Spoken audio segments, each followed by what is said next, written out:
ఓం నమో భగవతే వాసుదేవాయ. ముకుందమాల స్తోత్రంలో ఈనాడు 8వ శ్లోకం చెప్పుకుందాం. చింతయామి హరిమేవ సంతతం మందమందహసితాననాంబుజం నందగోపతనయం పరాత్పరం నారదాదిముని బృందవందితం.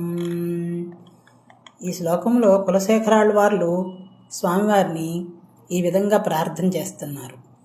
ఈ ప్రార్థన కన్నా ఇది ధ్యానం అన్నమాట.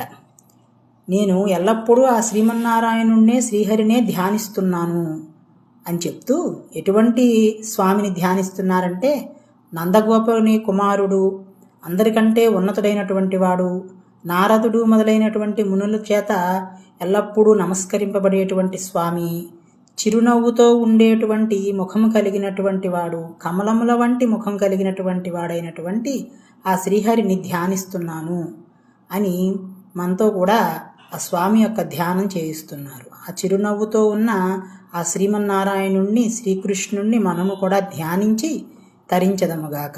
ఓం నమో భగవతే వాసుదేవాయ.